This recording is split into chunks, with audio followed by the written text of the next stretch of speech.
penebusan. Ada yang oleh Yesua diluruskan. Tidak pernah menemukan Mesias selama 500 tahun. Jadi maksud di situ, kalau kau tidak percaya bahwa aku Mesias yang menjadi penebus salah, tidak mungkin Bapak Yahweh menjadi penebus salah. Tidak mungkin. Tidak ada hukumnya itu. Nah itu mungkin nanti kita bisa perjelas kalau kurang jelas ya. Ya, itu berita kira-kira mungkin kalau nanti kurang jelas lagi ya bisa ditanyakan lagi. Mungkin yang lain, Bapak Ibu. Saya mau nanya. Ya. Yesaya. Urus dulu ya. Yesaya 63 ayat 16. Karena Bapak Yahweh di sini dibilang dia penebus ya. Ya. Di dalam nubuatan, juru selamat itu Bapak Yahweh. Penebus itu Bapak Yahweh, tidak ada yang lain. Tapi yang melaksanakan penebusan itu adalah Mesiasnya. Jadi Bapak itu sebagai desainer, ya, Yesua sebagai eksekutornya. Sama waktu penciptaan juga. Bapa mendesain langit dan bumi, tapi yang mengerjakan firman-Nya. Nah, di situ ya. Jadi desain tentang penebusan, keselamatan, apalagi itu dari Bapa Yahweh. Tapi yang melaksanakan di bumi itu harus berdarah. Ya. Bapa Yahweh tidak berdarah. Kemanapun Bapa Yahweh pergi, tidak pernah berdarah dan berdaging. Nah, imam besar inilah yang melaksanakan penebusan. Bahkan dia sendiri yang menjadi penebus salah itu. Untuk mendamaikan umat dengan Bapa Yahweh. Jadi Bapa Yahweh tidak bertindak sebagai perantara, tetapi sebagai apa? Sebagai yang diperantarai. Nah, kemarin kan saya sudah singgung ya.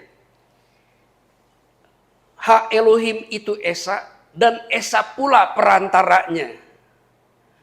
Jadi yang menjalankan penebusan itu dengan cara mengutus anaknya. Sang penebus itu Bapak Yahweh. Seperti membebaskan Mesir. Itu Bapak Yahweh yang membebaskan. Tapi yang melaksanakan itu Musa dan Harun. Eksekutornya itu Musa dan Harun. Yang bernegosiasi, yang mendemonstrasikan kuasa. Yang memperlihatkan tanda-tanda bahwa kami diutus oleh Bapak Yahweh. Eksekutornya itu manusia. Disebutnya manusia Hamasyah. Kalau di dalam 2 Timotius pasal berapa kemarin itu ya. Itu ada. Jadi Yesua eksekutor penebusan. Tapi yang mempunyai gagasan untuk menebus, yang empunya kerajaan, yang empunya umat itu gitu. Nah, dalam proses penebusan itu harus ada penumpahan darah. Jadi harus ada imam besar yang darahnya tertumpah. Kenapa? Karena darah lebu, darah kambing, domba tidak memadai untuk melaksanakan penebusan total gitu. Nah, kita memang sering terkecoh dengan bahasa-bahasa tanpa memahami konstruksi pengetahuannya. Dari mulai Torah, ya, dari para nabi, dari siapa? Dari para pemazmur, di situ ada ya bahwa Bapak Yahweh yang menggagas tentang penyelamatan. Tapi yang melaksanakan penyelamatan itu putranya. Dia mengaruniakan anaknya. Kenapa tidak dirinya saja? Kalau dirinya datang, dia melanggar kebenarannya sendiri. Bapa di surga tidak pernah melanggar kebenarannya sendiri. Dia punya cara, ya. Ayat di Roma 8 ayat 2 atau ayat 4 ya kira-kira begini ya. Apa yang tidak dapat dilakukan oleh Torah telah dilakukan oleh Ha Elohim dengan mengutus anaknya. Ya. Maksudnya Torah itu tidak bisa menebus, tidak bisa menolong, tidak bisa menyelamatkan, tidak bisa menyucikan. Torah hanya bisa mengajar. apa yang tidak mampu dilakukan oleh Torah karena kelemahan daging manusia, maka Bapa mengutus anaknya dalam rupa daging katanya. Nah ini ya, jadi kita jangan dari satu ayat, dari beberapa ayat yang kita rangkum, kita kombinasikan untuk mendapatkan satu kesimpulan. Dengan mengutus anaknya dalam rupa daging yang serupa daging tapi tidak berdosa. Dagingnya sama dengan orang berdosa, tapi di dalam dagingnya tidak ada dosa. Dan dia menjatuhkan dosa di dalam daging. Nah, jadi yang mengeksekusi atau menghukum dosa itu adalah Mesias yang berdaging. Orang Yahudi tidak percaya kalau Mesias itu berdaging. Itulah sebabnya di dalam 1 Yohanes, Yohanes mengatakan, barang siapa yang tidak percaya bahwa Mesias tidak datang dalam keadaan daging, dia adalah antikris. Nanti baca ya kitab surat Yohanes. Barang siapa yang tidak percaya bahwa Mesias itu datang dalam rupa daging, maka itu adalah roh antikris. Itu di dalam Yohanes. Jadi saya juga mengambil beberapa ayat untuk menemukan rahasia ini. Memang ini satu rahasia yang hanya diungkapkan kepada orang-orang yang benar-benar ingin mengenal dia. Jadi ada dua yang kita kenal. Kita mengenal Bapa, dan itu sejarah membuktikan bagaimana Bapa yang tidak kelihatan itu memperkenalkan dirinya. Ketika Israel gagal melakukan Torah, maka perlu diselamatkan. Yang memberikan Torah itu adalah Bapa Yahweh. Yang menyelamatkan itu Mesiasnya. Nah, imam besar itu menyelamatkan umat dengan korban-korban, kan kalau kita lihat dari tabernakel. Yang menyelamatkan umat ini karena Bapa Yahweh itu menghanguskan. Kalau imam-imam itu salah mengelola sebagai perantara, maka bangsa itu akan musnah. Nah, jadi imam besar inilah yang mengelola supaya bangsa ini tidak musnah. Sehingga bisa bersekutu. Semua kegiatan, semua persembahan yang dibawa ke bait suci itu disahkan oleh imam besar. Imam besar yang menentukan. Ini benar atau tidak, ini bercela atau tidak. Kadang-kadang imam besar juga memakai asistennya untuk menentukan, oh ini korban ini cacat atau tidak. Dan imam itu juga harus menguduskan dirinya bersama dengan, jadi ada korban untuk menguduskan imam itu. Parasa hari ini seperti itu ya, ada pengajaran tentang imam besar menguduskan dirinya dan menguduskan imam-imamnya. Lalu menguduskan bangsa itu sehingga bisa bersekutu dengan api yang menghanguskan itu. Jadi kalau tidak ada peranan imam besar, apapun Torah yang dilakukan semuanya tidak sah, tidak berlaku. Dan kalau kita lihat di kitab suci Ibrani dikatakan, kita punya imam besar agung sebagai perantara, sebagai rasul, ya, sebagai apostolo bahasa Yunaninya, sebagai perantara. Sehingga apapun yang kita lakukan menjadi sah. Itu pernah diungkapkan oleh Yeshua. Orang akan datang kepada terang supaya menjadi nyata bahwa apa yang diperbuatnya itu benar gitu. Harus datang kepada Mesias. Semua orang Israel datangnya kepada Mesias dulu, kepada imam besar dulu. Tidak langsung kepada Bapa Yahweh. Mesias inilah yang memastikan kita untuk mendapatkan perkenanan, mendapatkan penebusan, mendapatkan keselamatan, mendapatkan ketahiran. Dan imam itu katanya sekarang duduk di sebelah kanan. Kalau di Israel bukan, dia berdiri di depan tabut itu. Tidak duduk di sebelah kanan. Tapi imam yang sekarang, dia dinaikkan dan duduk di sebelah kanan. Yang duduk di sebelah kanan itu imam. bukan Yahweh. Jadi imam besar duduk di sebelah kanan Yahweh. Nah, konstruksi pengetahuan seperti ini kalau kita hanya lihat dalam terjemahan memang agak sedikit terhambat ya. Bukan salah sebenarnya. Karena sebetulnya saya juga mengenalnya ketika saya membaca bahasa Indonesia. LAI. 30 tahun saya membaca kitab suci LAI setiap hari.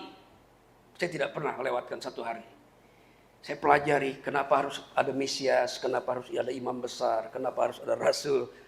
Itu diteliti semuanya gitu. Untuk apa semuanya. Nah, jadi jawaban yang tadi di dalam nubuatan katakan, Akulah Ani Yahweh, tidak ada juru selamat yang lain.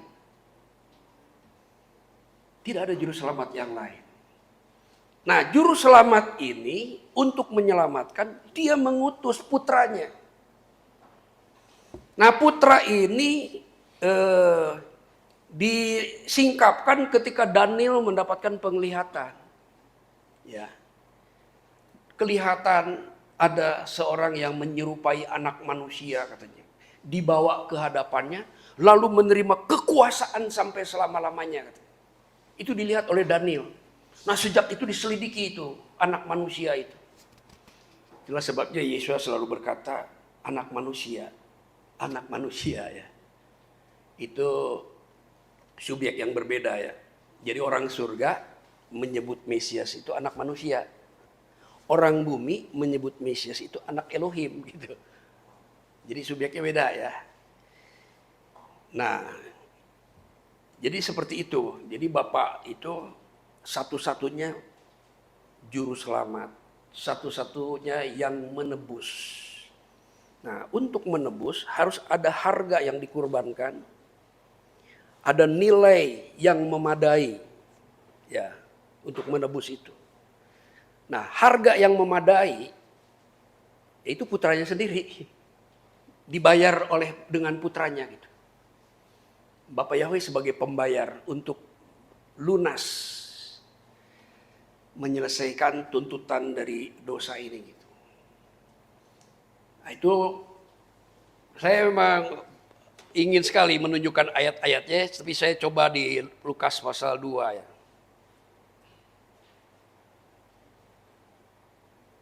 Lukas, Kisah Rasul pasal 2 ya. Atau 3 atau 4 di situ ada bahwa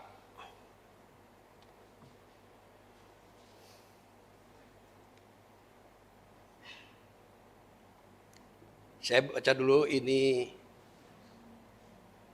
dari Kisah Rasul 2 pasal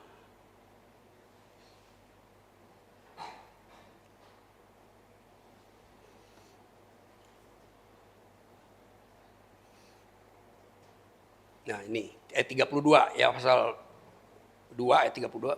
Yesua inilah yang dibangkitkan Ha Elohim. Jadi Yesua itu dibangkitkan. Tentang hal itu kami semua adalah saksi, dan sesudah ia ditinggikan oleh tangan kanan Ha Elohim. Jadi Yesua tidak meninggikan diri, tidak ada konsep seperti itu. Harus ada pihak yang lebih besar yang meninggikan dia. Harus ada lembaga atau otoritas tertinggi yang meninggikan Mesias ya.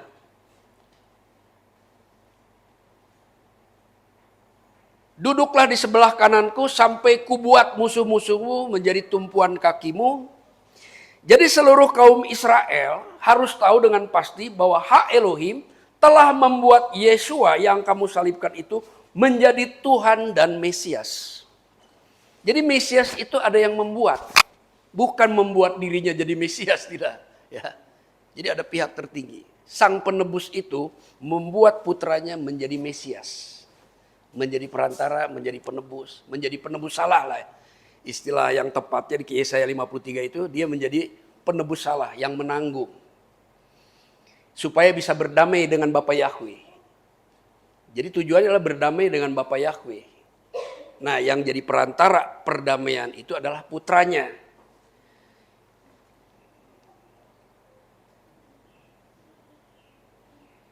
Lalu disambung lagi ya di pasal yang ketiga, bisa kita lihat lagi posisi Yeshua. Karena selama ini kita diajarkan bahwa Yeshua itu adalah Yahweh. Itu bohong, sudah jangan percaya itu. Saya tidak percaya itu. Pemimpin mengucapkan itu. Itu tidak ada di dalam kitab suci. Yeshua adalah Yahweh. Yeshua itu putranya. Karena begitu besar Yahweh mengasihi dunia ini sehingga dia mengaruniakan putranya. Bukan mengaruniakan dirinya.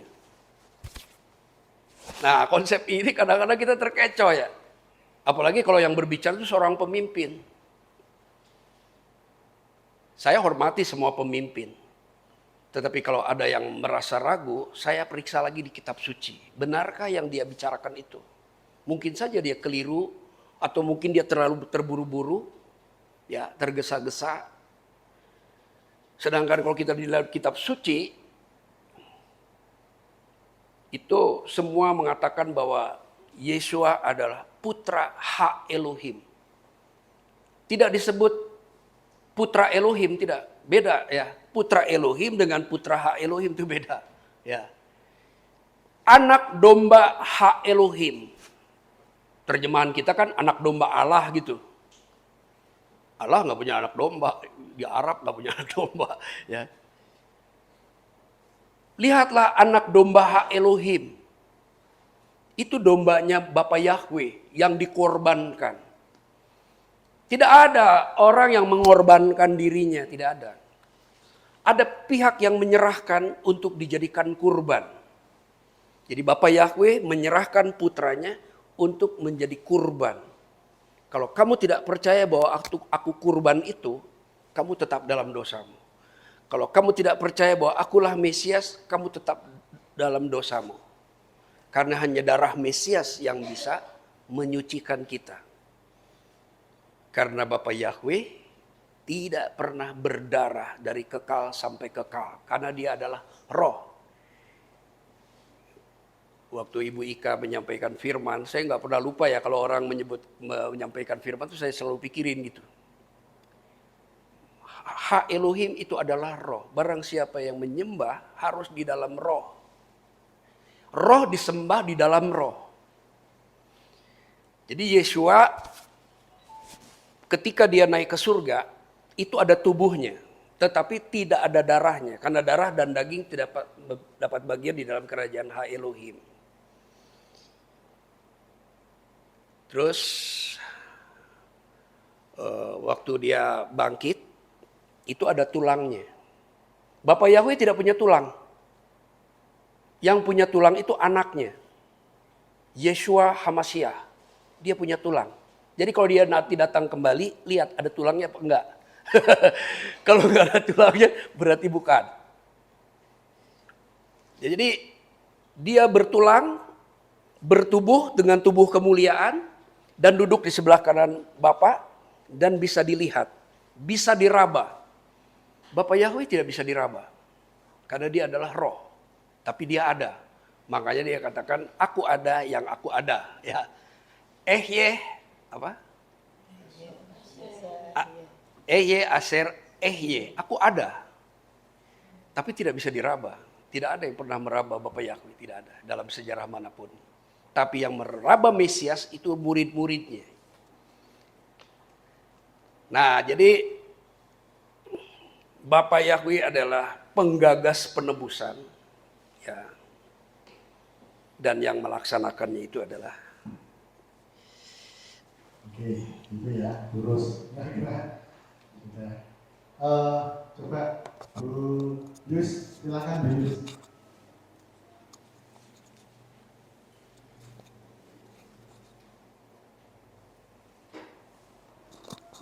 Langsung. Saya nggak punya ini ya, wireless ya, nggak bisa kan? Apa maju sini Bu, karena nggak jelas nanti. Itu hanya untuk di rekaman video. Oh gitu. Enggak apa-apa, saya keras aja suaranya. Keras ya. Iya. Shalom Pak Yohanes. Boleh nanya banyak-banyak enggak? Boleh. Ini ada 3 pertanyaan. Pertanyaan yang pertama kan, seperti tertulis di Zakaria 14, Ya.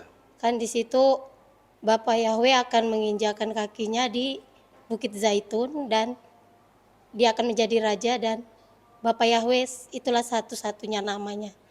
Ya. Eh, Setelah itu yang disitulah saya di situ menurut saya Bapak Yahweh itu sama Yesua itu pribadi yang sama Ya. dari ayat itu. Nah, yang pertanyaan yang kedua, eh, Pak Yohanes percaya raptur atau tidak? Bagaimana? Percaya rapture atau tidak? Siapa? Oh, Ya. Iya Pak Yohanes atau Pak Yohanes?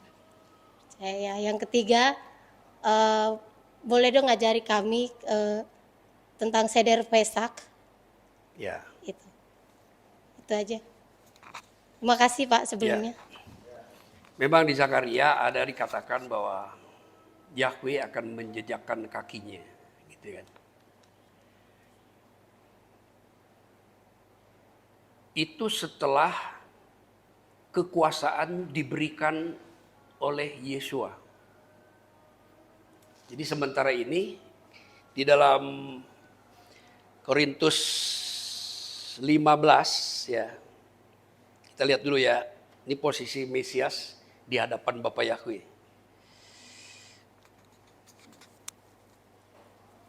Tapi saya belum bisa memastikan apakah itu setelah Yesua menyerahkan kekuasaan. Jadi Yesua sebagai imam besar menerima kekuasaan. Duduk di sebelah kanan menerima kekuasaan sebagai raja.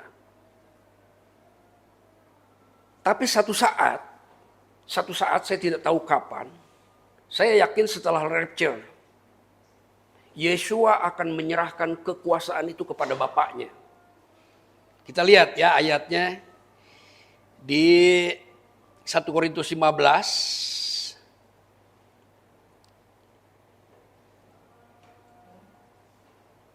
Ayat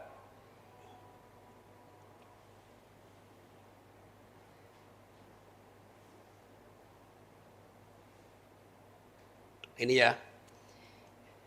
1 Korintus 15 ayat 27. Ayat 25 dulu. Karena ia, Mesias, harus memegang pemerintahan sebagai raja sampai hak Elohim meletakkan semua musuhnya di bawah kakinya. Yesua memegang kekuasaan sebagai raja sampai Bapa Yahweh meletakkan musuhnya di bawah kakinya. Jadi Bapa Yahweh yang menaruh musuh-musuhnya ada di bawah kakinya. Itu peperangan yang sah ya. Lalu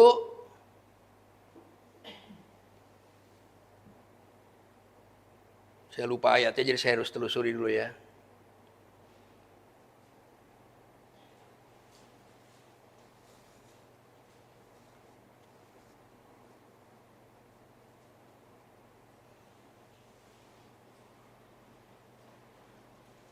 Udah memori saya udah kurang bagus. Memori model Android lama.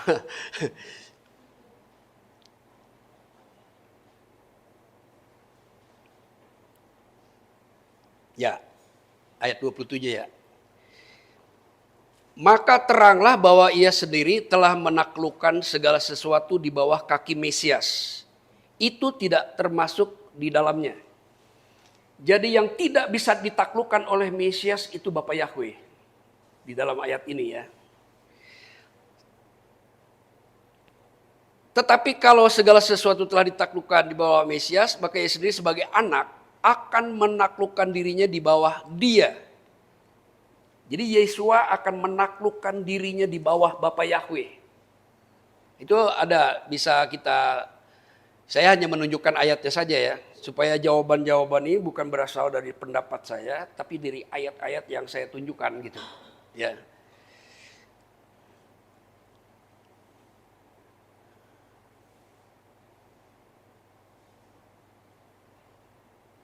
Nah, di ayat 24 ya, kita mundur dulu.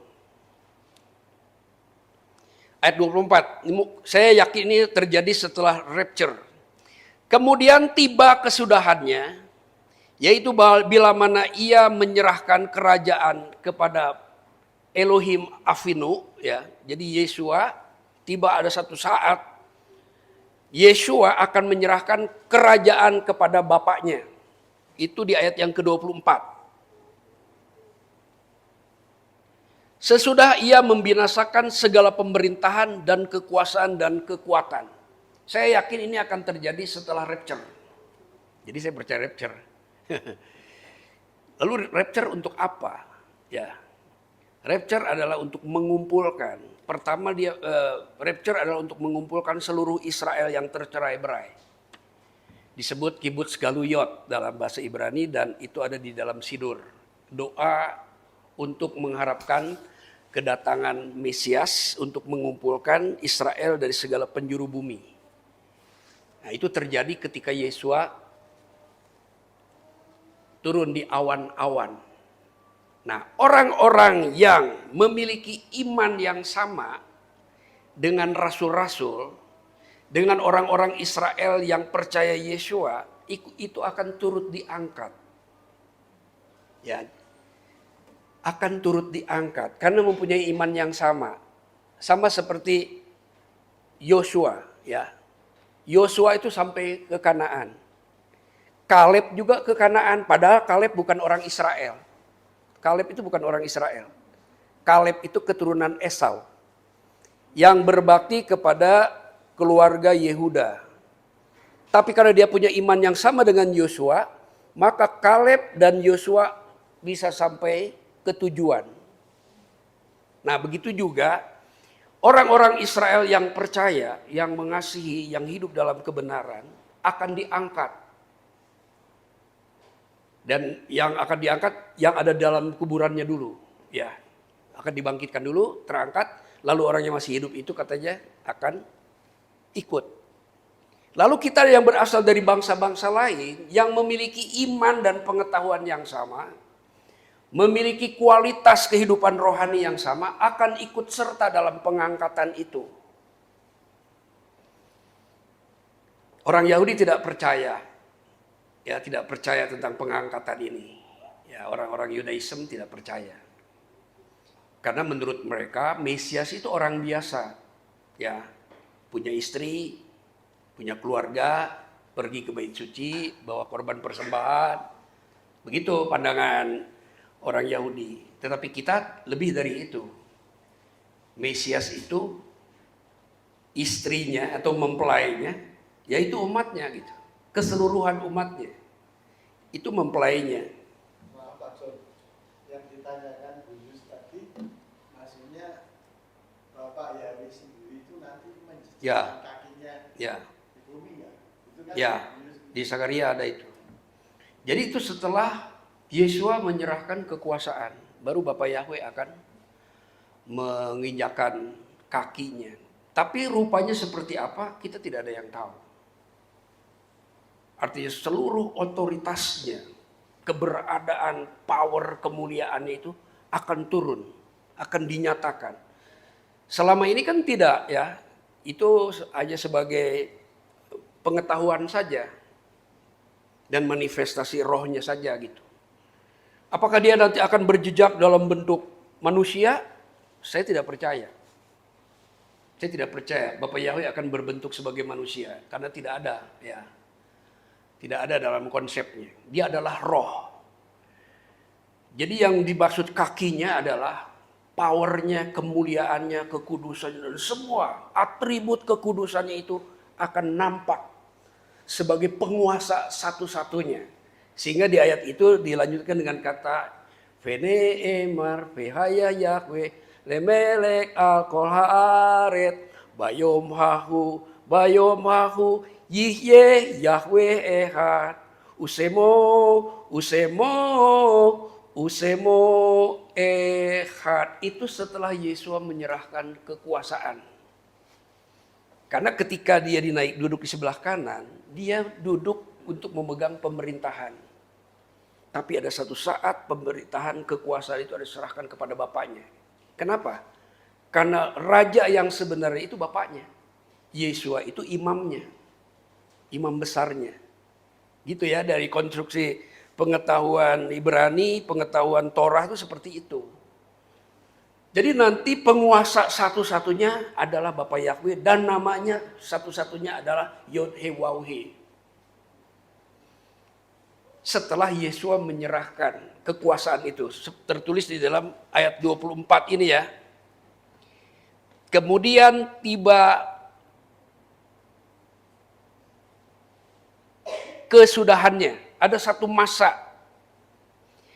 yaitu bila mana ia, Yesua, menyerahkan kerajaan kepada Bapa sesudah ia membinasakan segala pemerintahan, kekuasaan, dan kekuatan. Saya yakin itu terjadinya setelah masa 1000 tahun. Karena 1000 tahun akan digembalakan oleh Mesias ya, sebagai Raja Mesias gitu. Setelah itu Raja Mesias akan menyerahkan. Ya, akan menyerahkan kepada Bapaknya, kepada Bapa Yahweh gitu. Sehingga finalnya Bapa Yahweh lah penguasa satu-satunya. Tidak ada yang lain. Jadi ada proses gitu. Itulah yang dimaksud akan menjejakkan kakinya. Dan namanya satu-satunya, kan di situ dikatakan. Jadi itu setelah masa 1000 tahun, setelah rapture. Sebelum rapture tidak mungkin. Karena Mesias harus menyatakan diri. Sebagai totalitas, sebagai Mesias.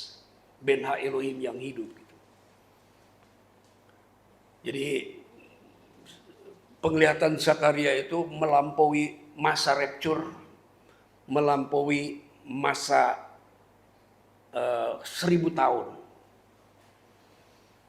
Nah, jadi di akhir 1000 tahun itu iblis akan dilepaskan katanya, ya kan? Akan dilepaskan. Dan orang-orang akan mengalami ujian terakhir. Apakah benar-benar mengikuti Mesias? Selama 1000 tahun itu mereka ikut semua. Patuh karena iblis diikat. Jadi mudah untuk patuh. Selama 1000 tahun. Tapi di akhir 1000 tahun itu iblis akan dilepaskan. Nah, setelah itulah baru masuk ke dalam kemuliaan. Maka itu diserahkan. Kekuasaan dari Mesias itu. Kenapa sampai begitu prosesnya? Dulu yang menjadi raja itu hanya Bapa Yahweh. Tidak ada raja di Israel. Tidak ada. Hanya ada imam, ada nabi, ya. Tidak ada. Tapi setelah Israel kecewa kepada para imam-imam, dia menolak Yahweh sebagai raja. Itulah sebabnya Yesua berkata, jangan bersumpah demi Yerusalem. Karena Yerusalem adalah kota Raja Maha Besar. Raja Maha Besar itu bukan Yesua, itu bapaknya. Yang mempunyai Yerusalem. Makanya di finalnya dia akan menampilkan dalam bahasa simbolik, yaitu akan menjejakkan kakinya, itu bahasa simbolik. Artinya penguasa satu-satunya, tidak ada yang lain. Dan Yesua sebagai imam besarnya gitu. Jadi kekuasaan telah kembali. Kenapa telah kembali? Karena telah direbut oleh Saul, oleh Daud. Lalu kekuasaan sebagai raja itu dimatikan di Golgota. Itulah sebabnya Yesua mati sebagai raja di situ, bukan sebagai imam besar. Jadi raja Israel harus mati. Karena tidak boleh ada raja selain Bapa Yahweh. Yesua mati dimahkotai ya dengan segala kehinaan. Itu karena keinginan orang Israel pengen punya raja. Artinya Bapa Yahweh, saya nggak mau punya raja Bapa Yahweh. Saya ingin punya raja berbentuk manusia gitu. Ternyata hancur-hancuran. Nah, itulah sebabnya ketika Yesua menjalankan semuanya, dia mati sebagai raja. Tidak dikatakan sebagai mati sebagai imam besar. Tidak dikatakan sebagai nabi yang mati. Tidak. Tapi sebagai raja. Lalu Pilatus sesuai dengan konstitusi menuliskan. Yesua Hanatsri Melek HaYehudi. Ada yang nambahin ya.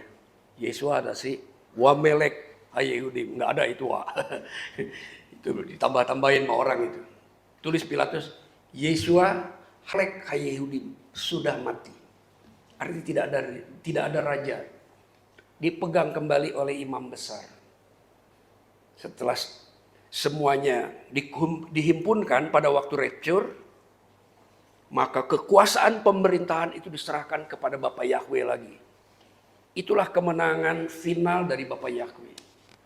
Lalu Yesua anaknya sebagai apa? Sebagai imam besar, tidak sebagai raja. Karena raja cuma satu, hanya Bapa Yahweh. Nah, mungkin penglihatan yang dilihat oleh Zakaria itu masa itu. Ya, saya bilang mungkin karena saya nggak tahu banget ya masih yang akan datang. Tapi asumsinya ada ya. Dasar-dasar untuk memahaminya itu ada. Saya bisa tunjukkan ayat-ayatnya, tapi dalam forum seperti ini kita perlu waktu banyak ya untuk menunjukkan gitu ya. Nah, jadi seperti itu. Seder Pesak ya. Seder itu artinya aturan, yang teratur. Disebut seder. Misalkan gini, apa kabar? Baseder, ya jawabannya baseder gitu. Artinya kami teratur baik semuanya. Nah, di dalam Seder Pesak ini ada beberapa item menu ya. Kalau di dalam Yahudi itu ada tulang, ada sayur, ada rujak ya, karoset, ada semuanya tuh ya ada. Tapi sekarang ditambah lagi dengan jeruk. Untuk apa jeruk? Untuk menghormati homoseksual. Gitu nggak percaya ya? Itu ada. Orang Yahudi yang liberal sekarang menambah dengan jeruk warna orange gitu. Itu untuk menghormati LGBT. Karena di dalam perjamuan itu LGBT juga harus dihargai sebagai manusia gitu. Itu pandangan Rabi yang error ya. Rabi yang error itu. Berinovasi dia gitu kan. Nah, Seder Pesak itu dilakukan pada tanggal 14 Senja. Ya, Pesak itu Senja, lalu disusul dengan roti tidak beragi selama 7 hari. Nah, Seder Pesak itu ada ininya, aturannya. Pertama makan apa dulu ya, lalu cawannya ada 4. Cawan keselamatan, cawan penebusan, cawan ucapan syukur, cawan pembebasan 4. Itu dilakukan setelah domba itu disembelih. Makanya di dalam Seder Pesak itu orang Yahudi selalu menaruh tulang domba. Nah, tapi pada hari terakhir Yesua tidak ikut Seder Pesak, tidak pernah. Dia membuat jamuan tersendiri, namanya Seudat Ha'adon. Ya, perjamuan Tuhan. Jadi perjamuan kudus dan Seder Pesak tidak sama. Waktunya juga beda. Kalau Seudat Ha'adon itu dilakukan tanggal 13 malam, kalau Seder Pesak itu dilakukan 14 malam. Sebelumnya Yesua tidak pernah. Jadi dalam sejarah makan roti dan anggur dalam perjamuan Tuhan itu hanya sekali di dalam sejarah di bumi. Kalau Seder Pesak sudah ribuan tahun. Ya. Yesua melakukan itu ya supaya orang menyertakan di dalam Seder Pesak itu untuk mengingat akan Dia. Tapi itu hanya untuk orang yang percaya. Untuk orang yang tidak percaya tidak diperlukan. Perbuatlah ini sebagai peringatan akan daku. Itu bukan untuk orang Yahudi. Itu untuk murid-murid dan untuk semua orang yang percaya kepada Dia gitu. Sebagai peringatan akan daku bahwa aku pernah datang dalam rupa manusia, aku pernah mengajar Torah dengan benar, aku pernah menderita, aku pernah mati, dan aku pernah dibangkitkan. Nah, itu diingat ya dengan perjamuan Tuhan. gereja menyebutnya perjamuan kudus. Perjamuan kudus tidak ada di Alkitab. Ada juga perjamuan Tuhan, artinya perjamuan Mesias. Dilakukan tanggal 13 Nisan senja. Tetapi tanggal 13 senja itu sudah masuk tanggal 14 gitu. Jadi Yesua melakukannya pada awal atau pada Erev Seder Pesak. Nah, kalau ada orang yang tidak layak menjalankan Seder Pesak, maka harus dilakukan pada bulan berikutnya. Besok tanggal 5 ya. Itu namanya Pesak Seni. Biasanya itu untuk orang yang menyentuh mayat. Ya, orang yang menyentuh mayat tidak boleh ikut Seder Pesak. Jadi dia tunggu sebulan kemudian baru diadakan Pesak Seni. Dan bagaimana nanti acaranya? Ya, itu Ibu Ruth udah biasa tuh ikutin Seder Pesak dan punya sidurnya ya. Ibu Ruth tuh karena suka ikut di komunitas yang rajin melakukan Seder Pesak. Tapi di tempat pelayanan saya mengajar pelan-pelan ya tentang Seder Pesak itu. Karena tujuan kita bukan untuk meyahudikan, bukan. Ya. Tujuan kita adalah untuk mengenal Yesua. Jadi Seder Pesak itu diarahkan untuk mengenal Yesua. Bukan mau mengikuti tata cara Yahudi. Ya. Karena Yahudi juga punya tata cara dengan perspektif sendiri. Ya. Berbeda dengan. Lalu ada orang-orang yang berpendapat bahwa perjamuan minum roti dan anggur untuk mengingat Yesua itu harus dilakukan pada waktu Seder Pesak. Ya, tetapi di waktu-waktu yang lain juga untuk mengingat Yesua itu tidak ada aturannya. Kapan saja, bahasa Ibrani bekol et. Bekol itu kapan aja. Waktu kamu di rumah dengan keluarga, sebelum makan bersama, mengangkat roti dan cawan untuk mengingat Yesua. Itu biasanya pada hari Sabat, ya pada waktu Jumat sore. Itu keluarga yang dipimpin oleh ayah gitu. Saya kalau datang di satu keluarga, yang mimpin tetap kepala rumah tangganya. Saya hanya sebagai tamu. Kecuali pimpinan rumah tangga itu menyerahkan kepada saya. Saya tidak boleh mengambil alih otoritas itu gitu. Jadi Seder Pesak adalah untuk mengingat ya sebagai perayaan bagi Yahweh untuk mengingat perbuatan Yahweh. Kalau perjamuan kudus untuk mengingat Mesias, itu beda gitu.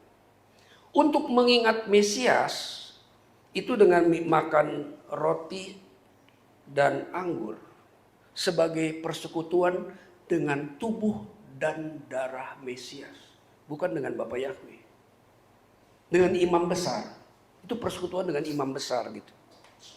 Kalau Seder Pesak itu dengan Bapa.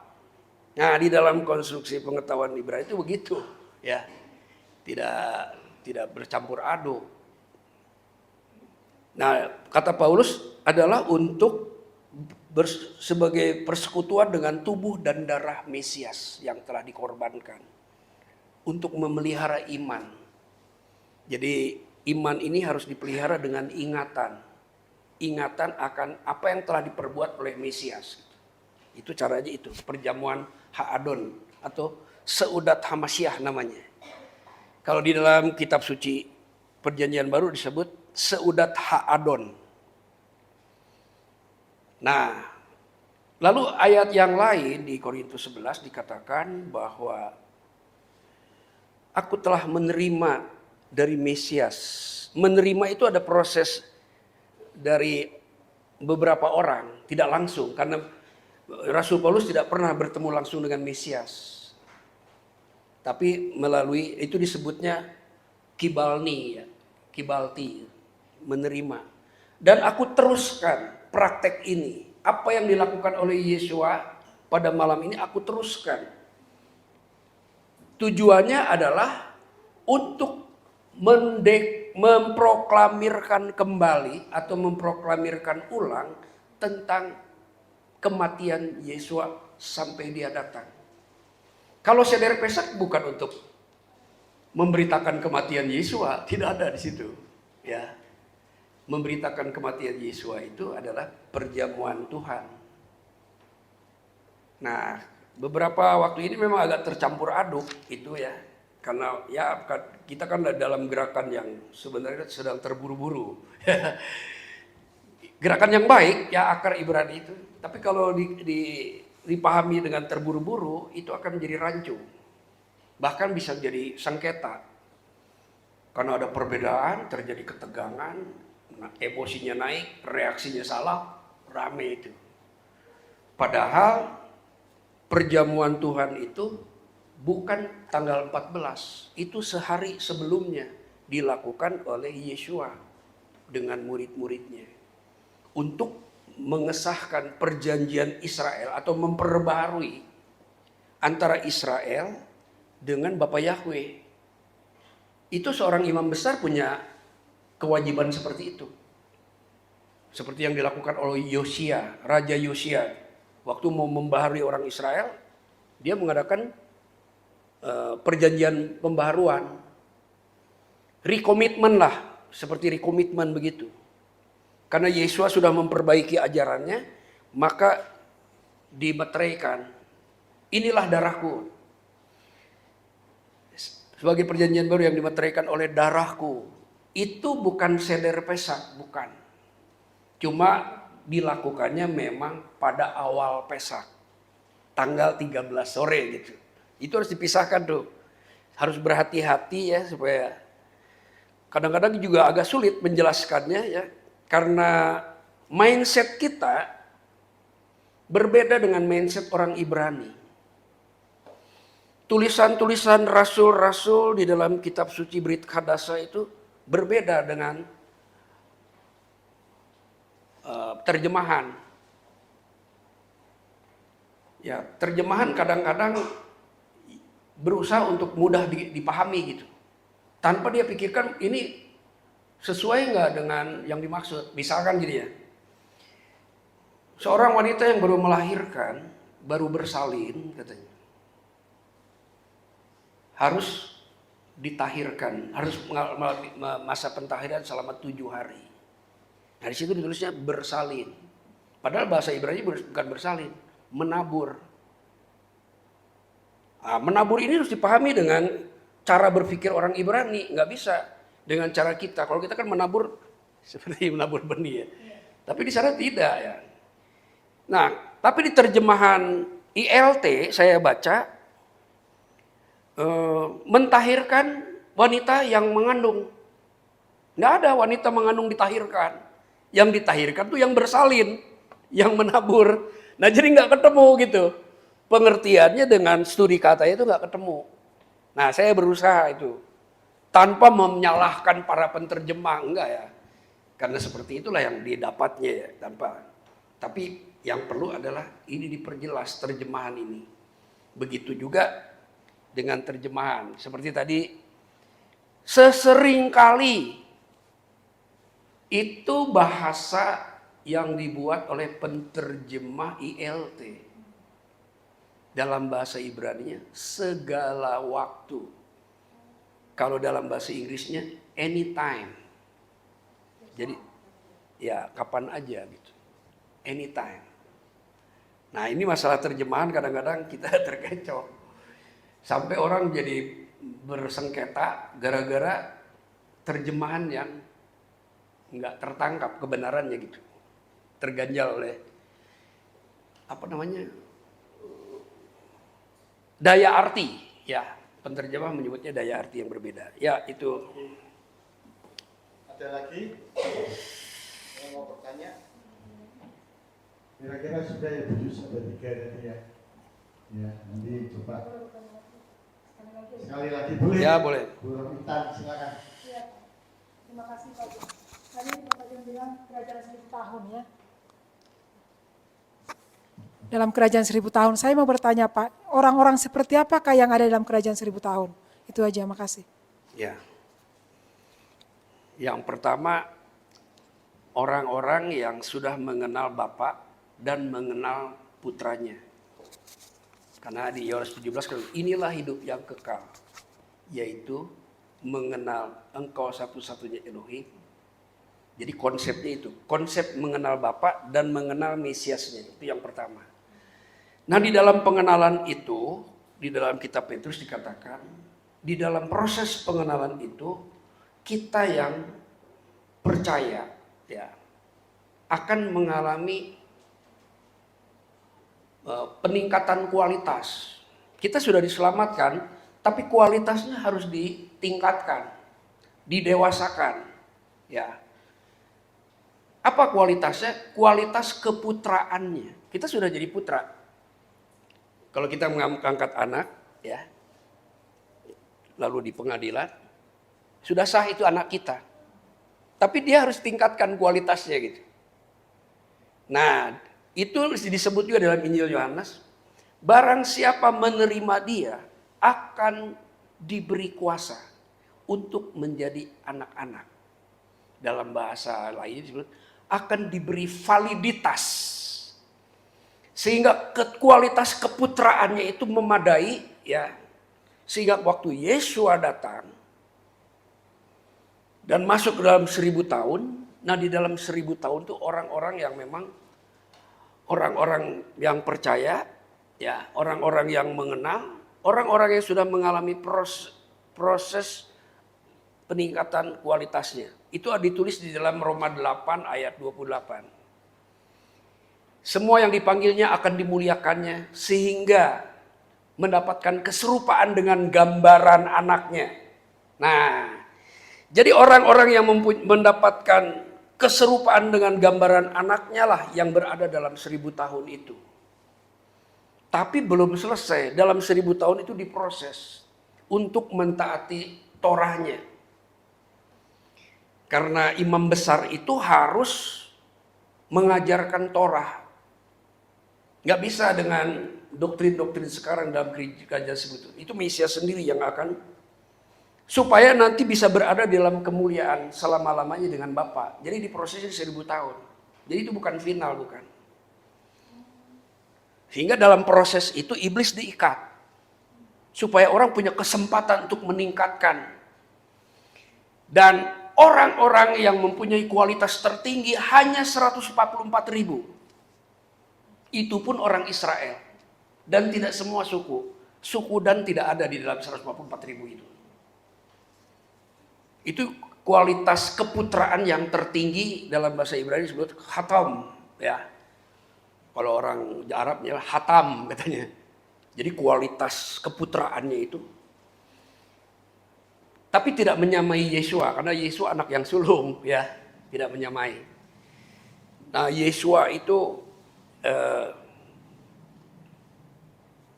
yang sulung di antara banyak saudara. Nah, kita-kita yang diproses ini, yang diproses sekarang, lalu meninggal, itu belum selesai. Nanti pada waktu Yesua datang akan dibangkitkan. Lalu dibawa ke masa 1000 tahun, ya. Dan masa pengangkatan itu salah satunya adalah untuk menghindar dari sistem anti-Mesias. Itu menggunakan teknologi yang canggih untuk mengendalikan manusia, ya, untuk memberdayakan manusia. Saya juga nggak tahu seperti apa, tapi ada sebuah sistem. Dan orang-orang yang menjadi milik Mesias itu dihindarkan dari itu dengan rapture. Nah, setelah semuanya itu selesai, ada sekian masa, maka digelarlah pemerintahan 1000 tahun, dikelola oleh Mesias, bukan oleh Bapa Yahweh. Dikelola selama 1000 tahun.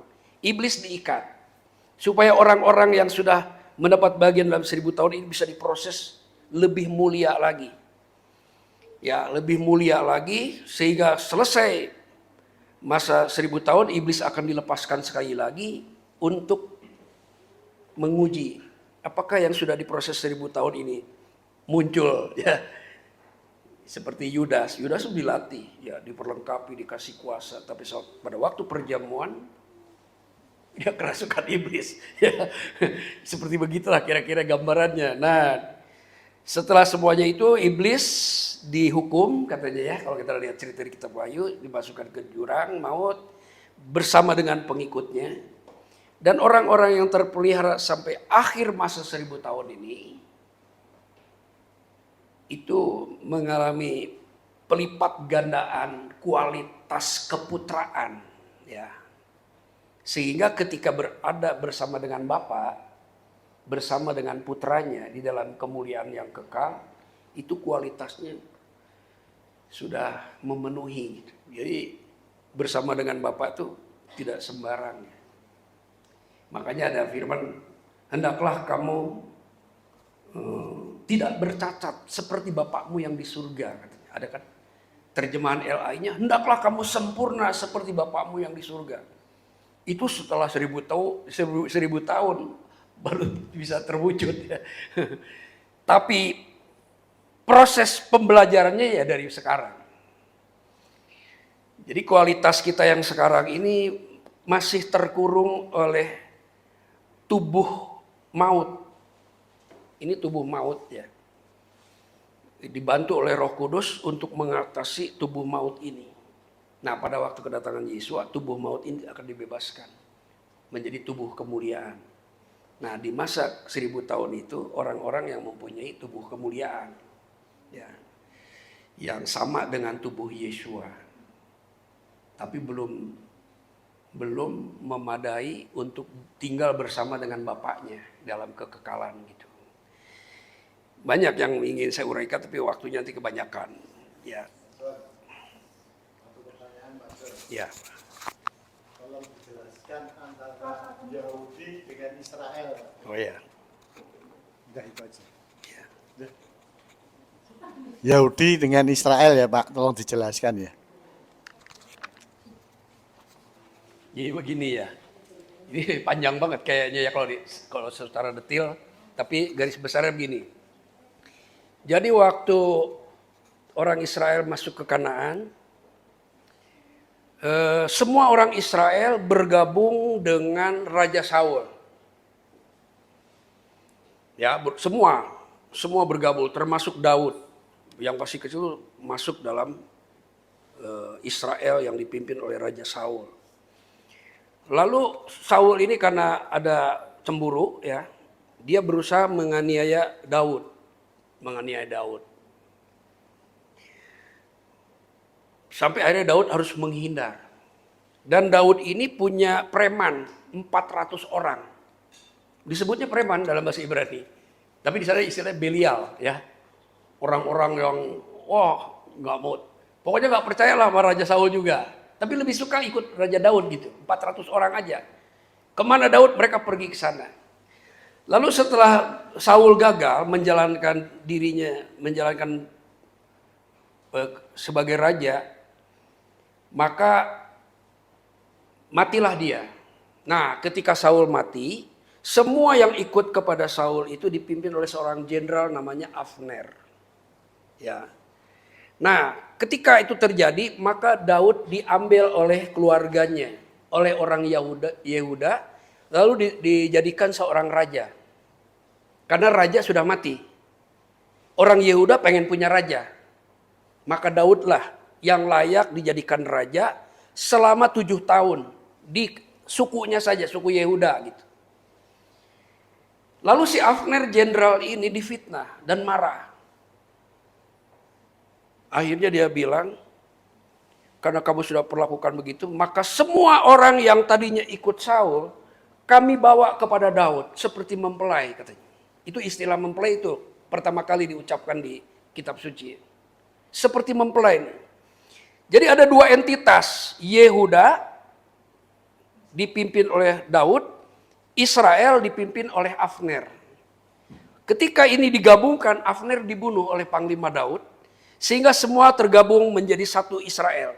Yehuda dan Israel bergabung pada masa pemerintahan Daud. Terus sampai berjalan, sampai pada zaman Salomo.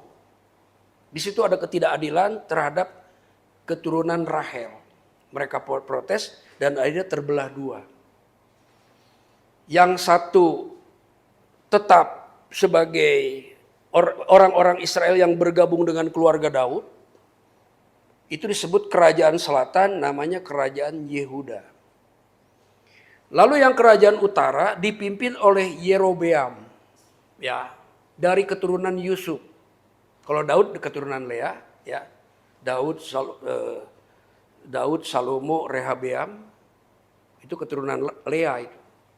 Tapi karena terpecah, maka yang Israel utara itu dipimpin oleh Yerobeam atas keputusan seorang nabi, Nabi Ahia kalau tidak salah namanya. Akhirnya terbelah dua menjadi dua kerajaan. Nah, dua kerajaan ini berperang, Israel utara dan Israel selatan. Kerajaan Yehuda dan kerajaan Israel itu perang. Ya, perang. Karena perang itu sengit, dia berkoalisi dengan orang-orang kafir, ya.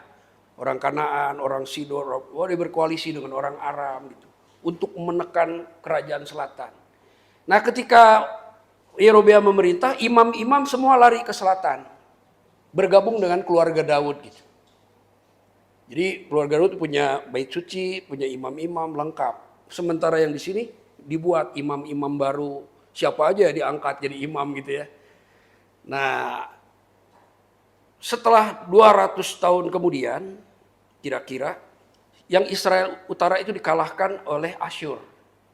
Diserbu, ditawan, dan disebar ke berbagai bangsa. Itulah yang disebut Israel yang hilang. Nah, tinggallah orang Yehuda di Israel selatan nih, bersama dengan imam-imam, bersama dengan Yesaya mungkin, ya dengan nabi-nabi Yahweh gitu. Lama-kelamaan kelakuannya itu ngikut-ngikutin orang Israel gitu. Kelakuan buruknya ya. Akhirnya Bapak Yahweh marah. Lalu Bapak Yahweh menggerakkan orang Babilonia untuk menyerang kerajaan Yehuda. Kerajaan utara sudah hilang. Sudah hilang. Dan Hosea mengatakan bukan umatku. Tidak ada rahmat lagi dalam bahasa Ibrani. Lo ruhama, itu bisa dibaca dalam kitab Hosea. Kamu bukan umat lagi dan tidak ada rahmat untuk kamu dan dinyatakan hilang. Sampai zaman Yesua, Yesua masih mengatakan Israel yang hilang. Orang Yahudi tidak pernah hilang. Kemudian orang Yahudi diserbu oleh Babilonia dan ditawan di Babilonia. Nah, setelah di Babilonia, orang-orang Yehuda yang di selatan itu, atau orang-orang Israel yang bergabung dengan keluarga Yehuda di selatan itu, di Babilonia disebutnya Yahudi. Yehud dia bilang, ya, di Babilonia itu Yehud. Nah, setelah adanya Daniel, Sadrak, Mesad, dan Abednego, pemerintahan di Babilonia itu menjadi percaya kepada Elohim Israel dan memberikan restu, memberikan kasih karunia untuk pulang ke Yerusalem. Pulang bikin pemerintahan tapi sebatas gubernur saja, provinsi. Tadinya sih kecamatan, meningkat sampai jadi provinsi. Sampai hari ini Israel itu bukan negara. Sampai hari ini Israel yang sekarang itu adalah provinsi. Nah, makanya kalau Perdana Menteri berdiri, di belakangnya ada tulisan Medinat. Medinat itu provinsi. Tapi dikelola oleh seorang presiden, ya, presiden provinsi namanya. Jadi bukan kerajaan lagi. Nah, jadi orang yang keluar dari Aram disebutnya Ibrani. Yang keluar dari Mesir disebutnya Israel. Yang keluar dari Babilonia disebut Yahudi. Yang keluar dari Yahudi disebut Nasrani. Kelompok Nasrani ini katanya. Karena tokohnya dari Nazaret, Nasrani. Itu keluar dari Yudaism tuh. Disebutnya Nasrani. Lama-lama diejek Nasrani ini. Oh, Kristianoi, Kristen katanya. Itu diejek gitu. Nah, jadi Yahudi itu adalah orang-orang Israel tapi yang bergabung dengan keluarga Daud. Yesua orang Yahudi. Ya. Jadi kalau orang Yahudi itu pasti Israel, tapi orang Israel itu belum tentu Yahudi gitu. Gitu dalilnya jadinya. Makanya sekarang ada kayak orang-orang Samaria gitu. Dia nggak dibilang Yahudi. Dia orang Israel bohong-bohongan. Makanya dibilang Samaria gitu. Artinya udah nggak jelas. Tapi kalau orang Yahudi itu silsilahnya masih tercatat. oleh Nehemia ditulis semua. Imam-imam keturunan siapa semua ada tuh. Lalu dimeterai daftar itu ada 42.360 orang. Tapi ada yang lebih yang tidak terdeteksi dalam silsilah. Itu hanya bisa ditentukan oleh Urim Tumim. Jadi kalau nanti ada imam yang menentukan dengan Urim Tumim. Sampai hari ini belum jelas tuh Urim Tumimnya. Jadi orang Yahudi itu kalau dibilang sebagai orang yang hilang, dia marah. Kami nggak pernah hilang ya. Yang hilang itu Israel. Dan Israel sudah menjadi goyim, dia bilang. Ya. Nah, tujuan Yesua adalah untuk mengembalikan Israel yang hilang. Yesua tidak menyelamatkan orang Yahudi, tidak. Yesua itu memperkuat orang Yahudi. Itu ada di kitab Zakaria ditulis.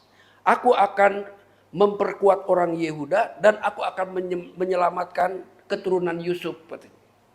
Nah, keturunan Yusuf ini yang disebut Israel, ya. Karena dia dari Rahel, dari turunan Rahel. Terus Pak John, kalau ada istilah Israel rohani itu Ya, kalau di kitab suci tidak ada. Kalau di kitab suci tidak ada. baca ya. Nah, Di- terus Jadi kita ini kedoshim aja, ya.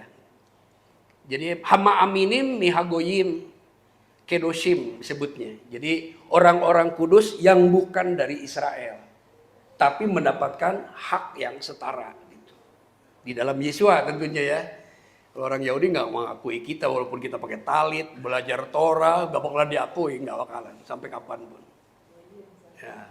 berarti kan gitu ya Pak John. Kalau kita mau kayak seperti mereka pun ya buat apa ya? Kalau udah diakui ya. Ya, jadi kenapa kita menggunakan atribut? Kalau menurut orang Yudaism, itu perbuatan melanggar hukum. Pakai tali, pakai kipa, itu menurut orang Yudaism. Dan di undang-undang Indonesia ada. Tidak boleh itu sebenarnya. Tapi karena ini dunia pengajaran ke akar Ibrani, kita ingin mengekspresikan iman kita, ibadah kita dengan style yang pernah diajarkan kepada orang Israel. Seperti talit. Talit itu sudah ada di Mesir. Bapak di surga enggak pernah menyuruh orang pakai talit, tidak ada di dalam Torah. Tapi setelah ada di padang gurun, Bapak di surga bilang, talit kamu itu pasangin sit-sit katanya. Nah, itu perintah Yahweh. Ya, sit-sit saja, talitnya bukan. Itu selendang udah dipakai sejak di Mesir. Ya. Tapi setelah di gurun itu Bapak di surga bilang pasangi sit-sit. Untuk membantu supaya kamu jangan lupa tentang perintah-perintah gitu. Jadi hanya untuk alat bantu mengingat sit-sit itu. Bukan untuk meningkatkan kualitas rohani, bukan.